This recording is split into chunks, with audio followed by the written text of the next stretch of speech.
Hi. She's very scared. Tell me what's going on. Well, I'm a Christian, and my parents are Muslim. They're extremely devout, and they can't know about my faith. Well, they do now, but they've threatened to kill me. I don't know if you know about honor killing, but this faith that you guys don't understand. Islam is very different than you guys think. They have to kill me. My blood is now halal, which means that because I am now a Christian, I'm from a Muslim background. It's an honor. If they love God more than me, they have to do this. And I'm fighting for my life. You guys don't understand.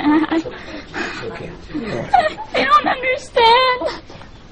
What did your father say to you? He said he would kill me, or I'm sent back to Sri Lanka where they put me in asylum.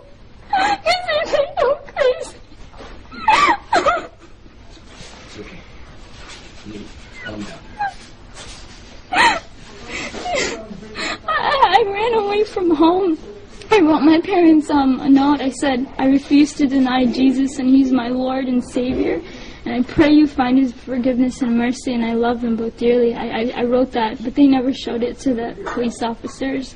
They want me back home. I can't go back to Ohio. You guys don't understand that community. That I will die within a week. My life is at stake. But my dad threatened me. I was ready to die. These were my thoughts, that I'll be a martyr for Christ. Let it be so. But the Lord led me here somehow through His grace. I rode on a bus for 27 hours to 30 hours to get here, and so it's been God's hand protecting me the entire time. And but I'm fighting for my life, so if prayers are appreciated. I don't know today's my birthday, my 17th birthday, and I might even die. I don't know what's gonna happen to my own life. Can you tell me why you ran away? I was threatened by my dad. When my dad found out, I had a Facebook. That's how he found out. And phone calls from the Muslim community started coming in with emails, and he confronted me. And I had a laptop, and he took that laptop and he waved it in the air, and he was about to beat me with it. And he said, if you have this Jesus in your heart, you're dead to me. You're not my daughter. And I refused to speak, but he said, I will kill you. Tell me the truth. And and these words, bad words, he cuss words, and so I knew that I had to get away. A couple of weeks later, even I told my dad that I needed to learn more about Islam because I was scared. And I said that because when I had come to know the Lord, I dropped everything about Islam. I mean, I had to hide my Bible for years. I would go outside to pray. When my dad was asleep was when I went outside to pray. I snuck out to Christian prayer meetings in fear of my life. And finally, this day had come where I was confronting my dad. But a couple weeks later, after I told my dad that I wouldn't follow Islam, but I would learn more about it, he put me class after class after class after class, thinking that that my mind was going to be back in it. But of course not. I mean, I'm a follower of God, Jesus, the true living Jesus, but a couple weeks later, my mom found a Christian book, and I knew it was then that it was over for me. I had to leave.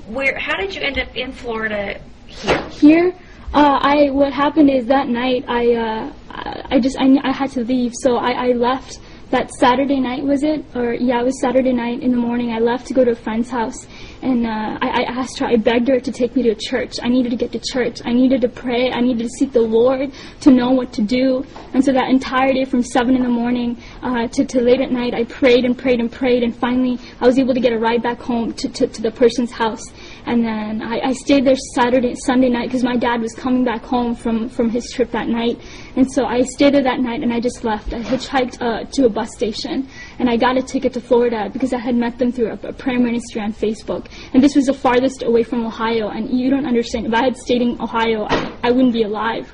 And so I was able to do that, and I called them from on the bus. I used random, nice people there that I was able to talk to, and I used their phone to call them, and then I came here. Here I am. Has there been any type of killings at all in your family? Have you ever seen anything like that? I'm not sure, but in 150 generations in my family, no one has known Jesus. I am the first one. So imagine the honor in killing me. Like, there is great honor in that. Because if they love Allah more than me, they have to do it. It's in the Quran. Yes. And you can, give them knowledge about it. Because After they finish talking to you. yeah, so he really will explain it and break it down. They have to do this. If they just have to. And either they do that or they send me back to Sri Lanka. And if there's asylum, there's an asylum there where they put people like me, like, think I'm crazy. And Do you really think that this is true, or do you think this is just a threat?